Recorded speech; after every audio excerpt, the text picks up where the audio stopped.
Now, if you notice that the talk abstract, or the talk title, I was talking about tactile systems. And unfortunately, I don't have much time, so I'm just going to talk about one of these things called the mobile music touch. Now, this is a glove that can teach you how to play piano melodies without your active attention. Now, as educators, we often think that we need active attention to teach something. You know, the whole idea of learning Spanish in your sleep, yeah, it just doesn't really work. But it turns out learning piano while you're reading your email does work. Let me show you.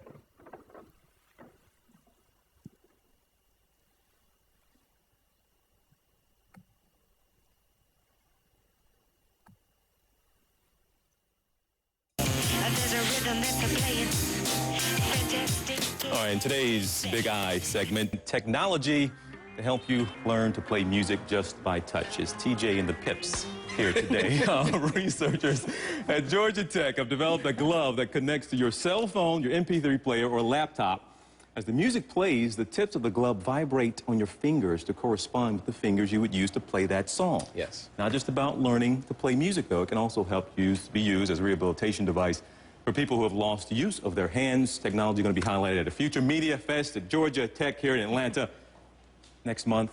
And Thad Varner, I have that right? Starner, yes. Associate Professor at Georgia Tech.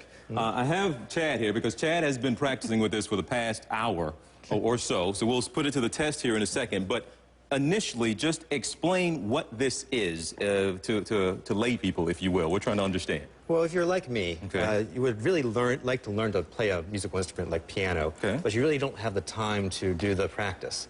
And wouldn't it be great if you could actually rehearse songs you want to learn without paying attention to them? Okay. And we've discovered this effect called passive haptic learning, where it seems like it's actually possible to do that. So we made this glove, we call it the Mobile Music Touch. And what it is a wireless device that hooks into your cell phone or laptop. Right. And so while you're reading email or watching a video or you're doing whatever you normally would do, the system plays the song you want to learn. In this case, we're doing Amazing Grace. And as each note is played, vibrators in the fingerless glove vibrate to tap the finger that corresponds to that note on the piano. So what's really amazing about this, in about a half an hour, you'll be able to learn sort of the muscle memory of how to play the song. Wait a minute now. You're telling me all I got to do is put on a couple gloves and you play a song for me for a half hour or an hour, and I can go put on a concert somewhere. Well, I'm not sure about a concert, okay. but you can certainly pick it out pretty much easily than you could before. And it seems to work not only just for learning a new song, but also for rehearsal. So, you know, if you're a musician and you have problems with repetitive stress injuries, you can actually have the gloves sort of give you that muscle memory, that feeling of the song, and then you concentrate on the expressiveness. Now, is someone using this for that application yet? You all just developed this. It's not in use. Nobody's using it just yet. Is that right? We've done 4 studies on it, so we really know this effect works pretty well. And as you can see, the system is relatively small. You can run it off a normal cell phone with a Bluetooth connection. So we're not there yet. We're still in the laboratory. But one of the things that we've really got excited about is not just, you know, learning it for having people learn it for playing music, but also for rehabilitation. So let me introduce Major Tanya Marco here, this is her PhD work, and she's doing some work now on rehabilitation. Work, yes, because a lot of people would love to be able to play instruments, but you're talking about other applications.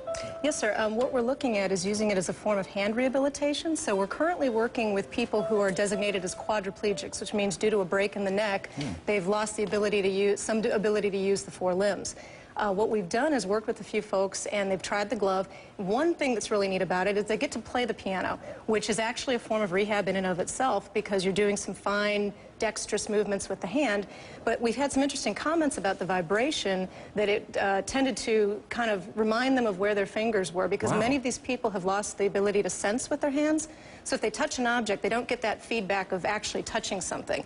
So we're trying to improve their ability to perceive with their hands, and also their ability to use their hands, those fine motor skills. Okay, wow, that is amazing, an application there. I'm certainly amazed as well that you could put a glove on and 30 minutes later be able to play the song.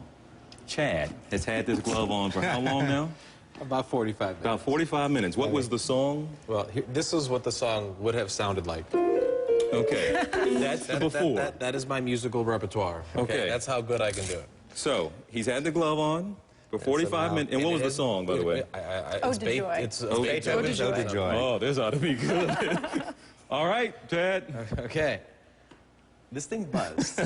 And all I did was I played on my mouse. Okay. I did my little You were doing hurricane other stuff. things. Did my hurricane stuff, and it was buzzing on my fingers. You were working. Let's see if I can do it.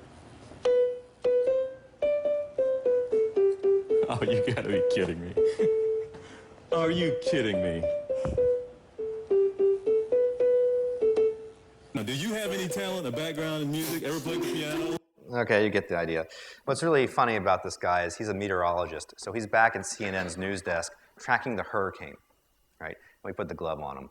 And you can see he's really nervous when he comes out there, kind of not really believing this is going to work, and that's why he's so tentative at first. But I will say I've done exactly this song while giving a talk like this. I'll have the thing sitting there playing the song in my ear and tapping my fingers. And after the talk, I'll go and try this new song that I haven't played before. And it's like your hand is possessed. Like the muscle memory is there. I'm not saying anything about musicality or expressiveness, but the muscle memory is there, and suddenly it just works. It is really, really freaky. So the question is, what can we do with this? And that's one of the things we've been looking at. There's some experiments, but I'm out of time. If you don't believe me about this stuff, we've run about 5 experiments right now on this project, and I can give you lots and lots of data about it. We're talking about rehabilitation. One of the things that's been very exciting about all this is we've started to see with our quadriplegic participants that they are actually starting to get recovering of their dexterity. They'll improve their ability to grasp and release objects using standardized tests. Their ability to sense 2 points on their hands has improved. And their ability to do activities of daily living has improved, including buttoning their buttons. With that, I'm going to wrap up, and I'll be around with my equipment so people can see it for themselves, and I'll take questions now, later? In a moment. Actually, I have one question Okay. that's come from the Twitter space. They want to know, are you secretly, sneakily tweeting while you're talking to the people in the audience? No, I am not very good at multitasking at all. So one of the things that I find is I multiplex my attention very quickly. So if you ever see me, typing furiously while talking to you, it's because you said something interesting, and I'm trying to get it down. All right. It's very easy to tell when I'm doing email or doing something else, because my IQ goes down by about 40 points. You can see my eyes go back and forth as I read. Matter of fact, if you were observant during this talk, I have a couple of transition sentences on my screen, places where I failed in practice, that actually helped me give a better talk. Okay, thank you very much.